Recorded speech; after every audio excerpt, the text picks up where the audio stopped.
Now, if you didn't know, before I covered YouTubers and other topics on this channel, I was strictly a basketball channel that covered different teams within the NBA. Some videos were about sleepers in the NBA draft or trade deadline acquisitions that a team should make to ramp up the roster before the playoffs. The videos never did that well, and eventually I'd stumble upon a new genre kind of by accident that would change my YouTube career shortly after. I'm telling you about my channel's past to show how much of a basketball fan I am, and today I wanted to speak about Ja Morant and his recent activities off the court that saw him get suspended in the middle of the NBA season, and now a couple days ago, he was seen once again flashing a gun on Instagram Live. Ja Morant has achieved something that many have failed to do, which was to get into the league and become successful enough to receive an All-NBA second team selection in only his second season, while also winning Most Improved Player that same season. This achievement saw Ja Morant get a huge payday when it was reported that the Memphis Grizzlies were extending his contract to 5 years, $193 million, and he would receive a bump in salary to $231 million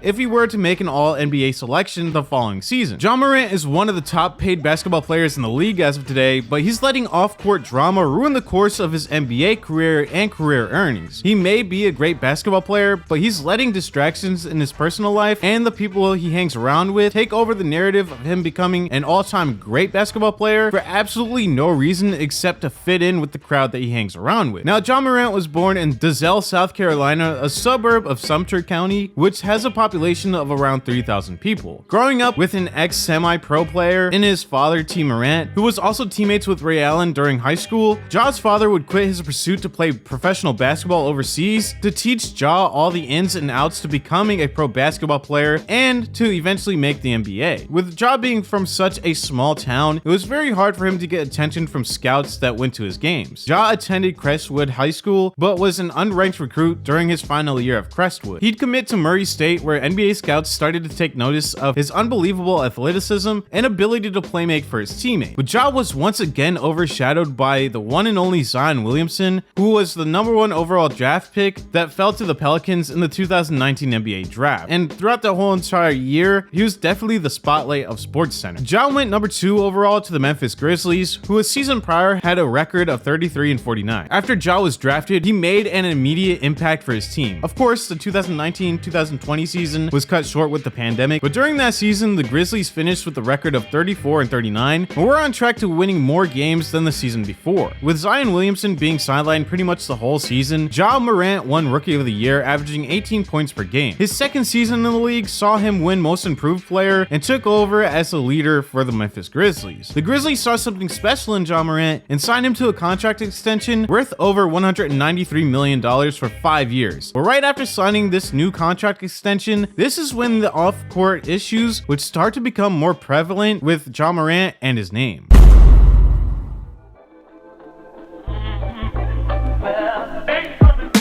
Right before signing his contract extension, Ja Morant was caught in 4K responding to Twitter trolls on Twitter, where he ends the interaction with a tweet saying, "It's free to see how hollows feel," referring to a type of bullet which could come off as a threat, and at his level of popularity, even if it was something that he wasn't going to do, obviously it's over the internet, it was just a really bad move and really bad for his PR. Now, this was seemingly bad, but giving Ja Morant the benefit of the doubt, the league probably thought this would be a one-off issue and Ja would learn how to ignore and not respond to Twitter trolls because they are just waiting for him to reply. But this was just the start of his off-court antics. What time it is? I even forget to eat.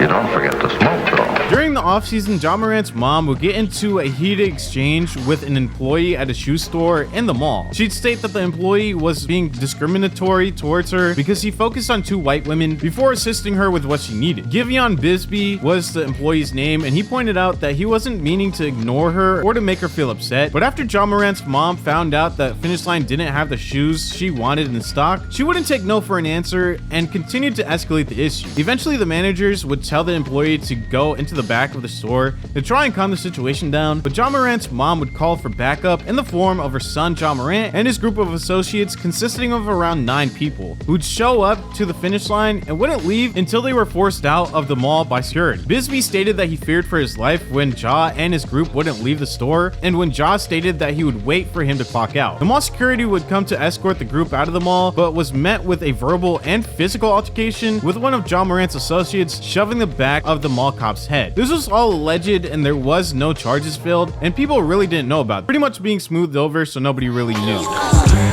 Breakfast with a bitch named Tiffany, Wrist game is thin cause it's ivory, Got your mommy with me now, irony, Trying to pipe my dentist, fake a cavity, What? I got my panties up. Just a couple days after the mall incident, Ja would once again find himself in controversy. During a pickup basketball game hosted at his house, he'd punch a 17-year-old in the face. Ja stated that he acted in self-defense after the 17-year-old threw the ball at Ja's face. Ja initially punched the kid in the face and he fell to the ground, and after that, Ja hit the kid multiple times while he was on the ground, and eventually Ja Morant's friends started hitting him as well. When the police showed up, they recalled seeing a huge knot on the teenager's forehead. The 17-year-old would then state that Ja walked into his house and came back with a firearm and threatened the kid. But Ja also claims that the teenager threatened him as well, stating that he'll light his house up as he was being escorted off of the property. The 17-year-old and his mom would go on to sue Ja for the incident in January of 2023, and I think the case is still pending because there's not really much of an update after that, and it wasn't covered as much. But the next situation would find Ja and his mom Jamie trying to attack a teenager at a high school.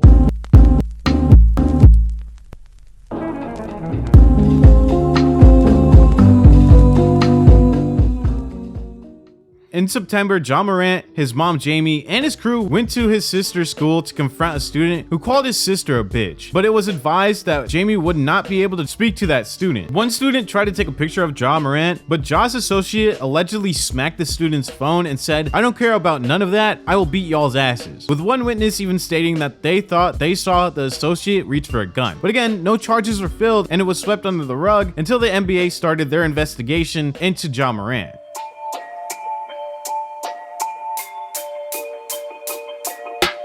The most dangerous incident involving members of a different NBA team happened after a physical Pacers game on January 29, 2023. During the game, Ja got into a heated back and forth with Chris Duarte of the Indiana Pacers, where Ja acts tough, telling Chris Duarte to, quote, put his hands on him again and see what happens, when Chris already put his hands on Ja twice. After the game, associates of Ja Morant got into a verbal altercation with members of the Pacers, and according to the New York Post, which detailed the situation, the article stated that upon entering the loading zone, Morant joined Pac and another individual in an SUV that is said to have made its way towards the Pacers bus, turned slowly, with those associated with the Pacers believing to see a red laser coming from the car. An investigation was launched but found no evidence of the laser being attached to the gun, but the individuals were banned from the Memphis Grizzlies arena. Shannon Sharpe spoke about the incident on Undisputed, stating, Ja did everything he could to lift himself and his family out of this type of environment and to get away from this, and for some reason he wants to surround himself with these type of people. Why? Bruh, you not hard. That's not your life. People in that life would give anything to be in your life. Now, the biggest incident happened when Ja Morant was exposed for flexing a gun at a strip club on Instagram Live in December after a game where the Memphis Grizzlies lost on March 4th. Shortly after this incident, Ja deactivated his Instagram and Twitter and put out a statement later stating, "I take full responsibility for my actions last night. I'm sorry to my family, teammates, coaches, fans, partners, the city of Memphis,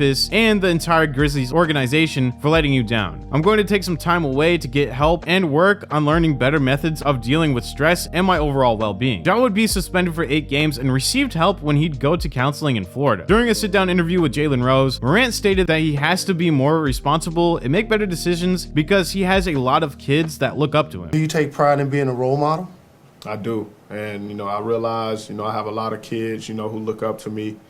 Even, probably some adults, a lot of fans, and I realize, my past mistakes isn't being, a good role model. But apparently none of that actually mattered, and it was just to get Morant back onto the court to finish out the season and to make a run for the playoffs, because just recently Ja flexed a gun once again on his associate's Instagram Live. Devontae Pack, the person who was involved with the Grizzlies and Pacers scuffle and was subsequently banned from the FedEx Forum Arena, was on IG Live with Ja as a passenger in his car, and as they both were dancing, Ja would once again flash a gun in the car. Pack was quick to move the camera out of sight of Ja with the gun, but it was already way too late and there are screenshots that circulated the internet all too quickly. This was just once again Ja flexing a firearm for absolutely no reason. After this, the Memphis Grizzlies suspended Ja Morant from all activities until further notice. The NBA also stated that they knew what happened and that they were investigating in depth the Instagram Live and to see if the gun was actually Ja Morant's. Now, it does seem like Ja could be facing a lengthy suspension because it seems like Ja doesn't understand that what he's doing is wrong. There's no one to blame in this situation but himself. He has a huge following and a lot of his fans are younger, and to promote this lifestyle, knowing you have to uphold this image is just really stupid. This persona of trying to be this hardcore guy from the streets who is involved in gangs and gang activity is very reminiscent of 8 Mile, where Papa Doc gets exposed for going to a Christian school and how he was just putting on a persona in order to fit in. But Ja has absolutely no reason to put on a persona when he already makes a lot of money and is already in a position in his life where he could have generational wealth for his entire family. But he's hurting his NBA career by associating with people who obviously don't have his best interest at heart. But it's not just the people he hangs around with, it's also himself. During this second incident, Ja clearly looks at the phone twice before showing the gun, and I'm pretty sure he was aware that his friend was on Instagram Live, but instead wanted to flex a gun anyway. After the first gun incident, his teammate Tyus Jones stated that Ja is still maturing as an individual, and each and every year Ja continues to get more and more popular, and he's probably having a hard time dealing with, which is true, but it's very easy to see that he doesn't care that much if he gets caught. Ja is causing the NBA to keep a close eye on him off the court, which is something you probably don't want, and other teams won't want a superstar or someone that's supposed to be a superstar being a problem off the court that could potentially get him fined and suspended for a lengthy amount of the season. We saw people in the past get suspended just for marijuana use, but this will be the second time that Ja has been suspended in a year for the same exact thing. But how do you feel about Ja Morant and his off-court antics? Let me know in the comments below. That's all for me. If you have any content creators you want me to look at or check out, the best way to do so is sending me a message over on my Instagram messages or just joining the Discord. They'll both be linked in the comments below. Along with those two links, there'll be a third link to my second channel where I make videos that won't be uploaded to this channel. If you enjoyed the video, make sure to leave a like and subscribe to the channel to never miss any future uploads. Thank you all so much for watching, and I will see you in the next video.